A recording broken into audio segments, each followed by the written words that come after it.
Pirms kāda laika raidījumā stāstījām par 2x2 nometni, kurā ik pa 2 gadiem pulcējas Amerikas latviešu jaunieši. Viņi kopīgi cenšas saglabāt latvietību, valodu un uzturēt ciešu saikni ar Latviju. Sižeti guva lielu atsaucību skatītāju vidū. Daudz pauda izbrīnu par to, ka jaunā Amerikas latviešu paudze ir saglabājusi interesi par dzimteni un saista savu nākotni ar Latviju. Es biju grupā, kas pārunāja Latviju pēc 20 gadiem. Un es ļoti daudz iemācījos par lietām, kas pašlaik notiekās Latvijā ar jauniešiem, ekonomiju, demogrāfiju. Mums bija visādas pārunas, un bija interesanti dzirdēt no latviešu jauniešiem tieši vairāk nekā vecākiem cilvēkiem, kas parasti brauc un pārunā lietas ar mums. Dažkārt radītās idejas paliek tikai uz papīra, taču šoreiz 2x2 nometnes jauniešu neatlaidība un deksme piedalīties Latvijas aktualitātēs guva atsaucību. Aprīlī Latvijas vēstniecībā Vašingtonā valsts prezidents Valdis Zatlers tikās ar 20 jauniešiem, lai uzklausītu viņu radītās idejas un novērtētu to īstenošanas iespējamību. Pirms tikšanās ar prezidentu jaunieši ir manām satraukušies. Tā ir viņu iespēja parādīt, ka Amerikā ir jauna paudze, kas arī grib būt daļa no Latvijas. Dāvis ar Mārtiņu viens otram atgādina, kas noteikti būtu jāpasaka. Mana vēlme ir runāt kopā ar Mārtiņu Andersonu par dubultpilsonības projektu, ko mēs jau aizsākām 2x2 laikā, uzrakstot vēstuli prezidentam, ministru prezidentam un Saeimas priekšsēdētājai.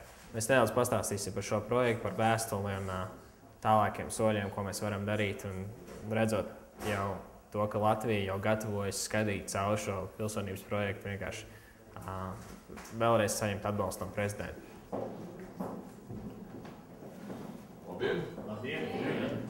Kā jūties? Bija paredzēts, ka tikšanās ilgs 40 minūtes, taču prezidents bija patiesi aizkustināts par jauniešu iniciatīvu. Tādēļ pretēji ierastajam oficiālam tikšanās protokolam esot vienkārši nolicis krēslu pa vidu jauniešiem un pārunāja sadarbības iespējas gandrīz pusotras stundas garumā.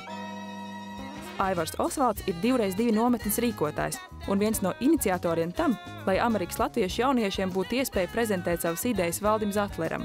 Savā uzrunā viņš uzsvēra, ka dažkārt priekšstats par latviešiem Amerikā ir tāds, ka te paliks tikai vecākā paudze, kas apmeklē latviešu sarīkojumus un brauc pie radiem Latvijā. Bet tā nemaz nesot. Vecākā paudze savos spēka gados rūpējās par to, lai nodrošinātu dažādas izglītības iespējas saviem bērniem un bērnu bērniem.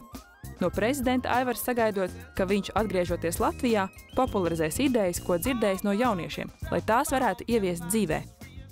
Es gribētu, ka prezidents Zatlers no šīs vizītes kopā ar jauniešiem te Amerikā ved atpakaļ uz Latviju to domu un to sajūtu, ko viņš izjūt šeit, kad viņš klausās šo jauno paudzi, kas dzīvo tālu prom no savas tēvzemes, un kuriem tiešām ir interese kaut kādā veidā pielikt roku tās nākotnēs un kaut kādā veidā iesaistīt to savās dzīvēs.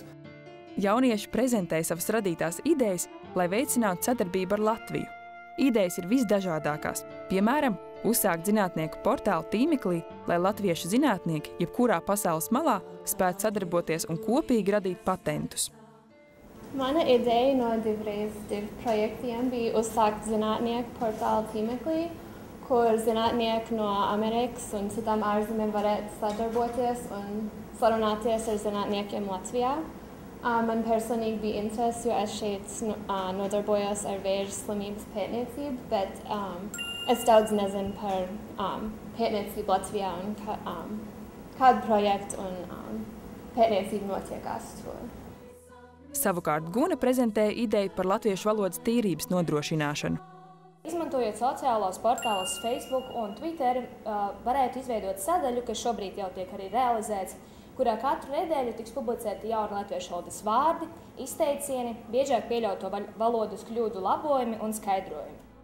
Pārunāts tika arī idejas, kā atvieglot iespēju ārzemju latviešiem dzīvot Latvijā, studējot, īstenojot projektus vai pieņemot lēmumu pārcelties uz Latviju. Būtisks šeit ir dubultpilsonības piešķiršanas jautājums. Aptaujas starp Amerikas latviešu jauniešiem liecina, ka 94% izmantot iespēju mācīties vai strādāt Latvijā. Jaunieši ir gandrīti par tikšanos un atceras, ka prezidents nobeigumā esot teicis, lai piezvanot viņam, kad jaunieši būšot Rīgā. Tātad viņi esot savējie, nevis tikai viesi no Amerikas.